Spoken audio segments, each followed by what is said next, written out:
Hello, Renee Flamont here again.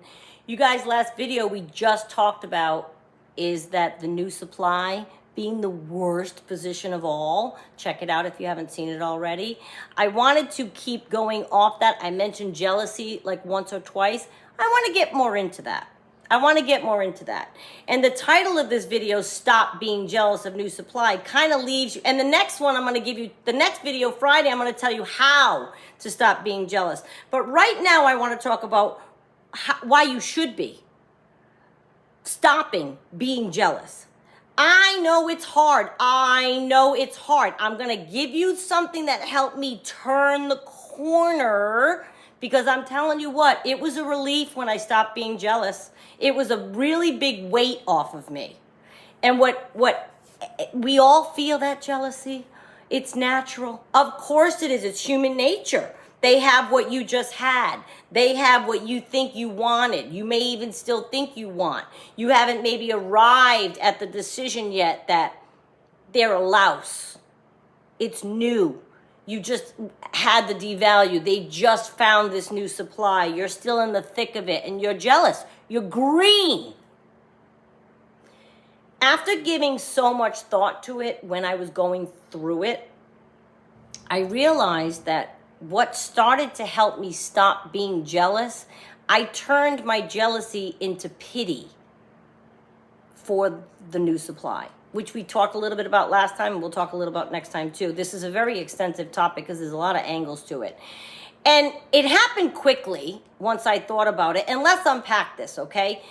The ugly position, new supply, is that in there holding your old position. That was your old position. You and new supply once too. What's the matter, man? Come here. And we discussed all that would be coming to them.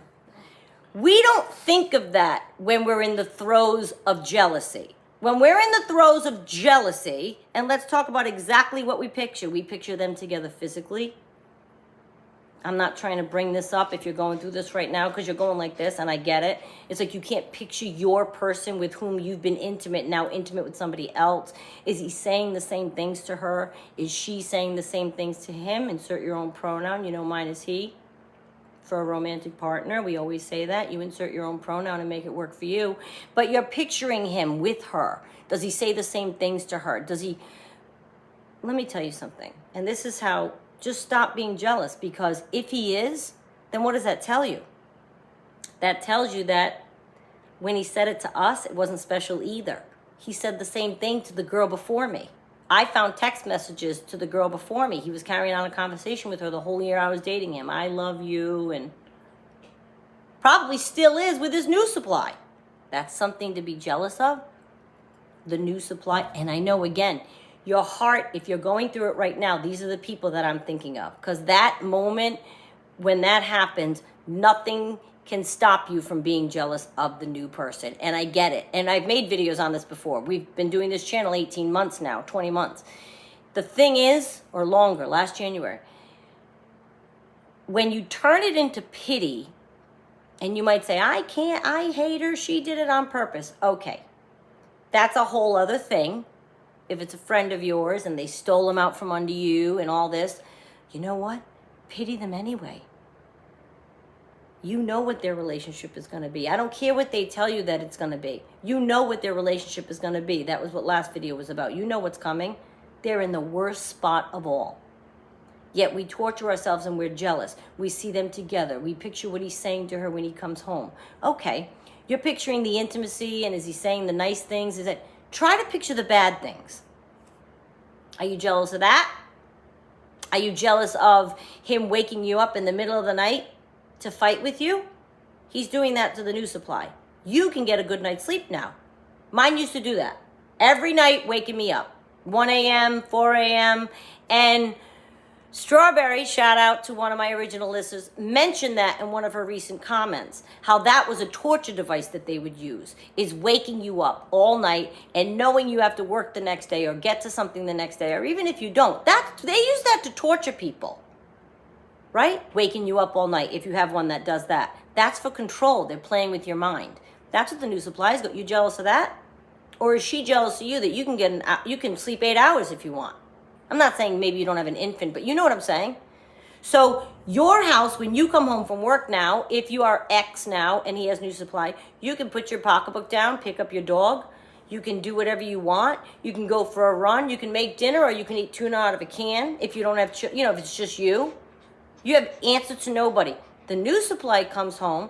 They're walking on eggshells, not knowing what mood they're going to come home to, not knowing if the night is going to be a fight, not knowing if the couple they've invited over, if it's going to go well, because it just depends on how the narcissist is acting, what mood they're in. Is it going to be a disaster? Is it going to go well? Is he going to be mean? Is he going to be... Because remember, if that narcissist is courting yet another new supply on top of their new supply, and that other new supply isn't getting to them, that's all it'll take. They'll be grouchy all night. Doesn't matter who's coming over. That's their night. What's your night? You can put on your favorite show, binge watch it, have a glass of wine, eat a meal, play with your dog, have a friend over that you actually like, and you know it's going to go well. Why? Because you're in your house without the narcissist.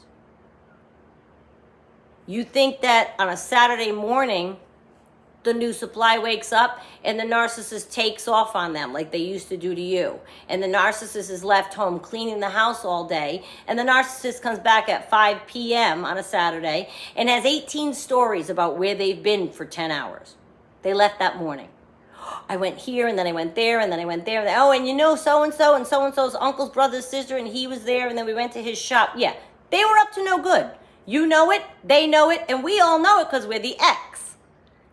The new supply is believing them, wanting to believe them, listening to them, knowing it's not true, wondering if they're going to carry it into Saturday night and cause a fight all night. You have plans with people. You're just going to eat his stories at 5 p.m. on a Saturday about where he's been for 10 hours. You jealous of that? Now they got to get dressed, go out, you're meeting family or friends. They got to pretend to be having fun. All they're dying to do is fight with this cat and find out the truth. They know it's not. They want to grab the phone. Are you jealous of that?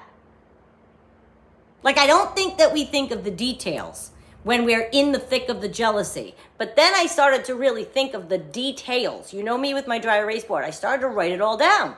And I'm like, the new person's going through all this. Why am I jealous? Why? And you might say, well, it's just the way he made me feel, and it makes me sick for him to think of him with somebody else and saying those things. Well, like I mentioned earlier, they have choice phrases they say to everybody. These people with this disorder, they're not Shakespeare. Okay? They don't have the ability to come up with as many lines as they have partners. As long as the partners don't know each other, they're using the same lines over and over and over again with the same people. Something specific to you, oh no, he said I had nice freckles. Yeah, all right. They're smart enough to pick also specifics about you that they will say. But you mean you're the moon and earth. I want to marry you. I want to put you on a pedestal. You're the best thing that's ever happened to me. I've never been in love before in my life. You don't think he says that to every person? He said that to me. So now why am I jealous knowing that that's what he's saying to the new supply? He says it to everybody. Well, what physically? I can't picture him. Okay. I always felt detached when we were physical. He didn't seem like he was fully there. Well, maybe sometimes, but that was acting and that was manipulation. I don't regard any of it as genuine. So are you jealous that she's experiencing or he's experiencing a non-genuine physical encounter with someone who is probably using the same moves, the same words, the same everything? Why are you jealous? And I include myself when I say why are we jealous? Why do we do that to ourselves? Stop. Think of the bad things over and over and over again. How many times they said they're on their way and they don't show up. And they had 18 stories about where they were. That's the new supply is getting. Are you jealous of that?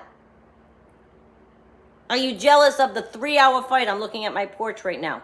The 3-hour fight that we had multiple times sitting right there. Right there. The end of a few of them, his phone would go off. Am I jealous of that? That's what's happening to the new supply right now. Even if he's being more careful and has turned his phone off and has silenced some calls, but they're still coming in. Whether or not the new supply knows, his behavior is still happening. It's still happening. It never stops. Ever. They don't change. So they can act as in love and happy as they want in the beginning. They can put all the pictures on social media. They can get married. They can have a baby. It doesn't matter. They're still the same narcissist. How do they say that expression? You can put lipstick on a pig, it's still a pig, or something? That relates here, doesn't it? So they can dress it up to look all what they want on social media. Just know, and I just gave you a few of the details. Think of those ugly, ugly, ugly details in your life that happen with your narcissist. And ask yourself, the ugly ones. Not, I can't explain it, he just makes me feel, When they were doing that, that was manipulation and it wasn't the real them. So you're longing for, it's the same as longing for a fictitious character in a movie or TV series that you've coveted or liked or had a crush on.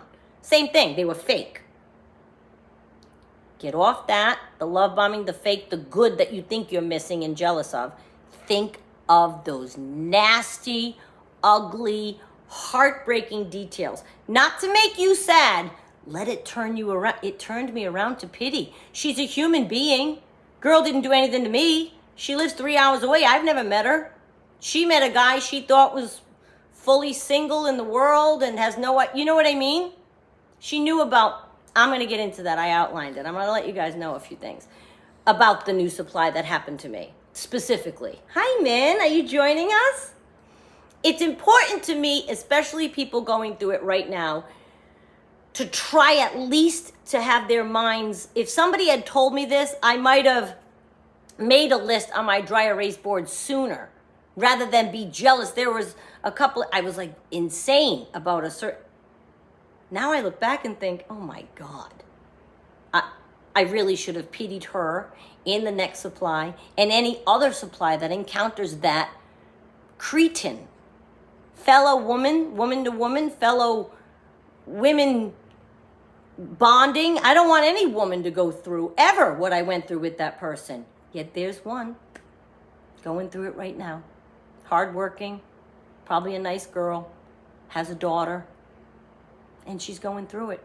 And she's blissfully unaware. That's not true. She's aware. She doesn't care. I'll let you know. I have it all outlined. I'm not getting off my tangent because I do that and then I mess myself up. But I have that outlined in a couple in next week's videos. Is that I spoke to the new supply. All right, Renee, shut up. That's Monday. That's next Monday. But stop being jealous is my point. Recount every detail and say and ask yourself the question out loud. Say, am I jealous? Don't say, am I jealous? Look at them. They look so happy. Say, am I jealous that on this Saturday night, right now, okay, today's Sunday when I'm filming this. On this Sunday, right now, this is my Sunday. And I'm heading over to a friend's house in a couple of hours because it's football Sunday and they do that, right? So this is my Sunday. Nothing but love, happiness, friendships, Sunday fun, right? Guess what the new supply is doing? Are you jealous of their Sunday? You know what they're doing. No matter what they're doing with the narcissist, it's a mess. Something was messy yesterday. Something's messy tomorrow. They could be miserable. That one always killed me when you have plans and they're walking around the house like miserable and you're having to apologize for their behavior to your people and you're embarrassed and this was a plan you had. Jealous of that? They can have it. They can have it. They can have it. No way. Please stop being jealous. And next video we're going to get into on Friday in 2 days, because I'm going to make it right now. It's going to be how, little tips as to how to stop being jealous. I thank you so much for watching, you guys. I'll see you then.